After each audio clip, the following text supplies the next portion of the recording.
तो जय हिंद बच्चों, आपके सामने फिर से एक डेरिवेशन लेके आ गए हैं। Intensity of electric field due to uniformly infinite line charge. कैसे करना है इसको आइए समझते हैं। तो सबसे पहले हम लोग लेते हैं एक यूनिफॉर्मली चार्ज इनफाइनाइट वायर। ठीक है, ये हमारा एक वायर है जो कि इधर भी इनफाइनाइट तक ग्रो कर रहा, इधर भी इनफाइनाइट तक जा रहा है ना, दोनों तरफ इनफाइनाइट तक एक्सटेंड है।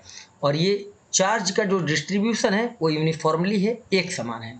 मान लेते हैं कि लेमडा जो है लाइन चार्ज डेंसिटी है और ये एक पर्टिकुलर पॉइंट है पी। ये एक पर्टिकुलर क्या है, पॉइंट है पी। और इस पर्टिकुलर पॉइंट पर हमें क्या इक्वेट करना है, इंटेंसिटी ऑफ इलेक्ट्रिक फील्ड। तो इसके लिए हम क्या करते हैं कि इस पॉइंट से पास होता हुआ एक गॉसियन सरफेस ड्रॉ कर लेते हैं। जैसा कि आप ये देख पा रहे हो कि जो सिलेंडर के शेप में आप देख रहे हो ये हमारा गॉसियन सरफेस है। तो अब गॉसियन सरफेस में तीन सरफेस आपको देखने को मिलेंगे। एक सर्कुलर फ्लैट सरफेस S1, ये कर्व्ड सरफेस S2 और बॉटम का भी सर्कुलर फ्लैट सरफेस S3। तो यहाँ पर गॉसियन सरफेस में हमको तीन अलग अलग शेप के या कह लो तीन तरह के सरफेसेस दिखाई दे रहे हैं।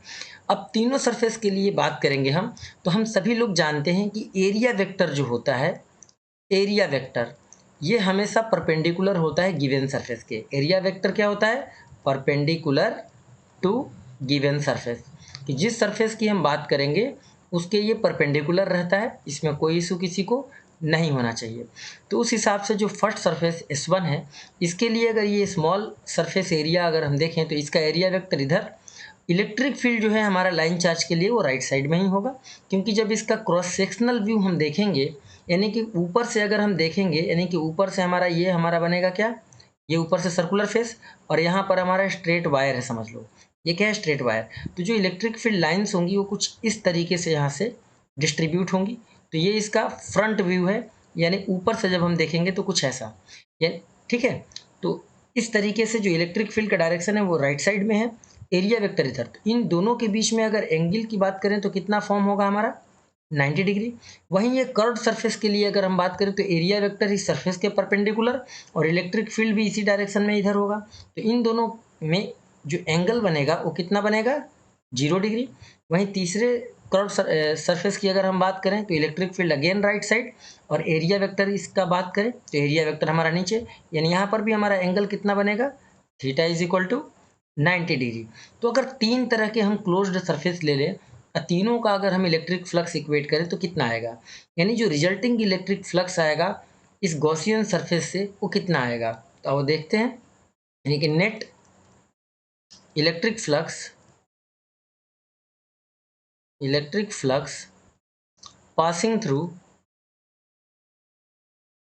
Gaussian surface, passing through Gaussian surface। तो फाई इज इक्वल टू, तीन अगर अलग अलग सरफेस हैं तो तीनों का हम लोग इलेक्ट्रिक फ्लक्स इक्वेट करेंगे, φ1 plus φ2 plus φ3। As we know that कि हमारा फाई का फार्मूला क्या होता है, इलेक्ट्रिक फ्लक्स का फार्मूला क्या होता है। तो सब लोग जानते हैं कि इलेक्ट्रिक फ्लक्स का फार्मूला होता है surface integral of electric field, it means E dot D A.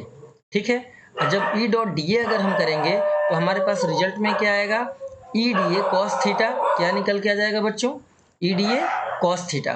ठीक है, तो अगर हम ई और कॉस थीटा को बाहर ले लें तो हमारा क्लोज्ड इंटीग्रल किसका बचेगा, सरफेस एरिया का। और जब सरफेस एरिया का क्लोज्ड इंटीग्रल हम कंप्लीट कर लेते हैं तो हमारे पास फार्मूला आता है ई ए कॉस थीटा, क्या निकल के आता है, ई ए कॉस थीटा।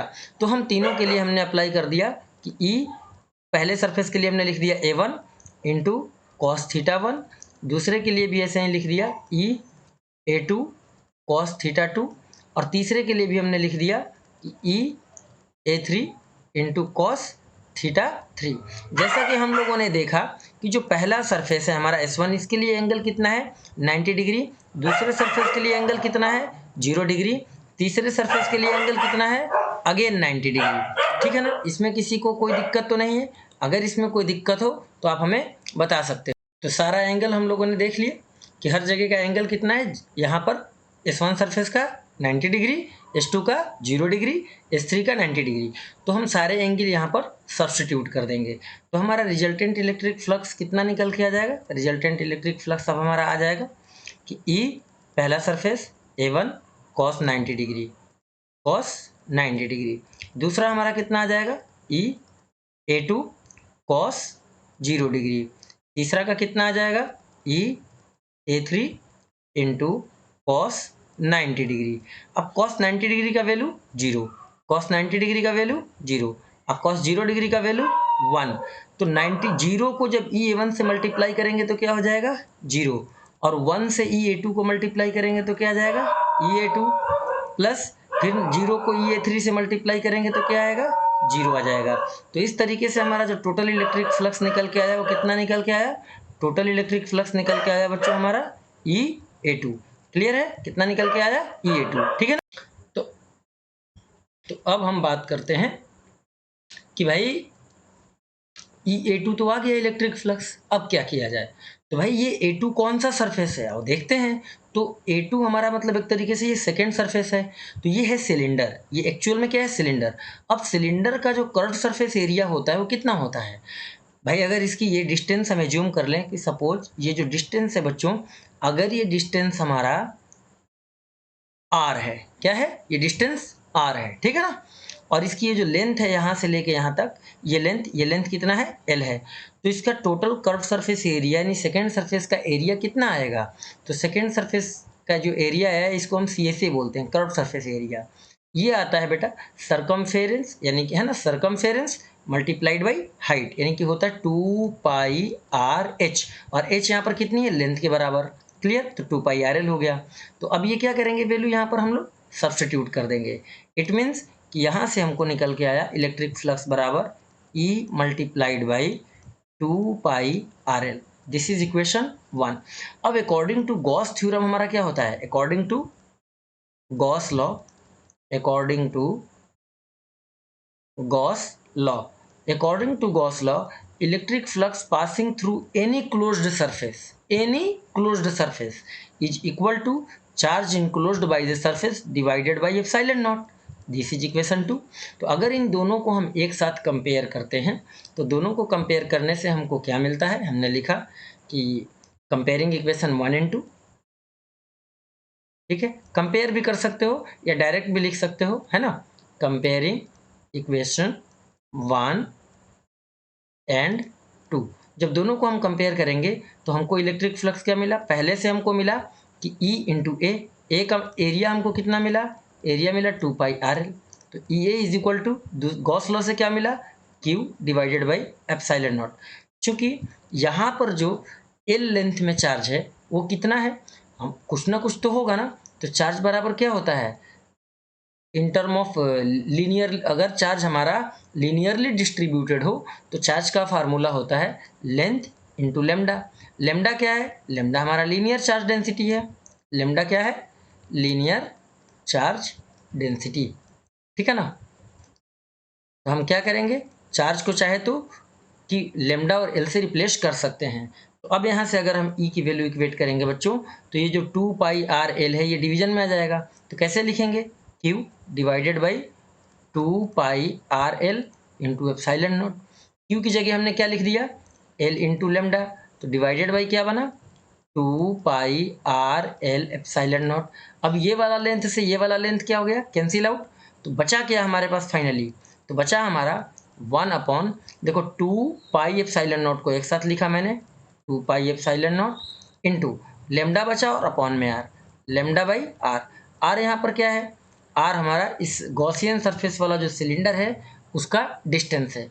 इसका मतलब ये हुआ कि अगर इस वायर से R डिस्टेंस पर अगर कोई पॉइंट P हम एज्यूम करें और इस पॉइंट पर intensity of electric field equate करेंगे तो हमारा इंटेंसिटी ऑफ इलेक्ट्रिक फील्ड कितना निकल के आएगा? 1/2π epsilon naught lambda by R। SI unit क्या होता है? न्यूटन पर कूलम। अब यहीं पर अगर हम बात करें कि how to represent this in a vector form, तो वेक्टर फॉर्म में हम लिखेंगे बेटा कि vector E is equal to 1/2π epsilon naught into lambda by R, और यहाँ पर एक यूनिट वेक्टर हम लोग लगा देंगे। ये यूनिट वेक्टर क्या करेगा? यूनिट वेक्टर हमारा डायरेक्शन प्रोवाइड करेगा। और ये इसका क्या है, ये इसका मैग्नीट्यूड है, ये डायरेक्शन है। ठीक, अब यहाँ से हमको एक कंक्लूजन ये मिल रहा है कि intensity of electric field is inversely proportional to R. कैसा है, इनवर्सली प्रोपोर्शनल टू आर। तो अगर हम ई को ई वर्सेज आर का अगर हम ग्राफ प्लॉट करते हैं, ई वर्सेज आर का, this is R and this is E, तो हमको ग्राफ कैसा मिलेगा इनवर्सली प्रोपोर्शनल का, ऐसा ग्राफ मिलेगा। क्लियर। सम टाइम तो ई वर्सेज आर का ये ग्राफ बनेगा। सम टाइम हमारे पास ग्राफ आता है दूसरे तरीके से। कैसे, कि हो सकता है कि आपसे ग्राफ पूछ लिया जाए कि ई वर्सेज 1/r का ग्राफ बताओ। तो ई वर्सेज 1/r की अगर हम बात करेंगे तो 1/r और ई एक दूसरे के डायरेक्टली प्रोपोर्शनल है। तो इस सिचुएशन में हमारा ग्राफ कैसे बनेगा, ऐसे स्ट्रेट लाइन बनेगा। तो ये हमारे दो ग्राफ के पैटर्न हैं। ठीक, इस कंक्लूजन से इससे हमको ये पता चला और इसी से हमको ये पता चला। तो इससे हम दो अलग अलग ग्राफ प्लॉट कर सकते हैं और this is the final result. तो आई होप कि आपको वीडियो पसंद आया होगा, आपको समझ में आ गया होगा कि how to determine the intensity of electric field due to uniformly charge line wire. Clear है, कोई दिक्कत वाली बात तो नहीं। तो फिर मिलते हैं अगले डेरिवेशन के साथ, तब तक आप लोग तैयारी करिए। जय हिंद।